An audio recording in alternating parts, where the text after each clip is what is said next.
we were all sitting around kind of pulling our hair out, trying to figure out how we were going to outscale the business with our technology, and getting a little desperate, honestly. Like, I think Postgres was not the first idea, but eventually we did decide that, fundamentally this is a join problem.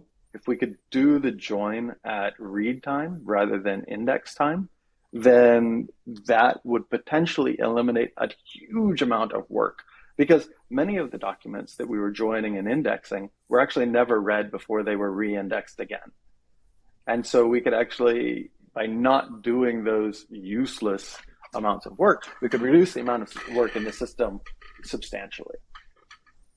And so we built a prototype for this system of what would it look like. People have been sharding Postgres for decades. It's something that people know how to do. It's a little finicky. You have to get it right.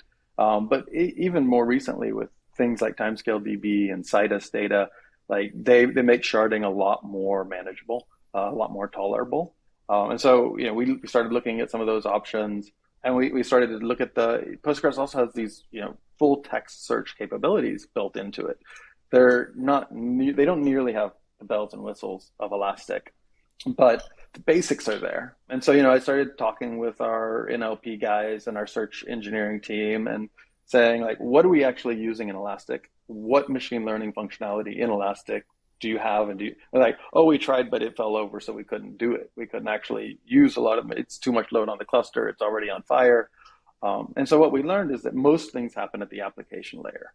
And most things are like joins between various microsystem data stores, feature stores that had gotten kicked out of Elasticsearch because they were creating too much load on the heart of the company. And then we would join those all at request time at the application layer. And sometimes that would take 8 seconds for our P90. It could be quite slow. And sometimes what we would find is, like, we would do this 8 seconds of work. And then at the last step, we would find everything, all of our high quality results were out of stock. So we would have nothing to show because we had to implement several constraint layers upstream. When we really got into the nature of the system that we had built, that was this distributed machine learning, beautiful beast, it was not a pretty picture. It was a very complicated picture. And so we just said, well, we don't really have any other options. We're going to try to do this in Postgres.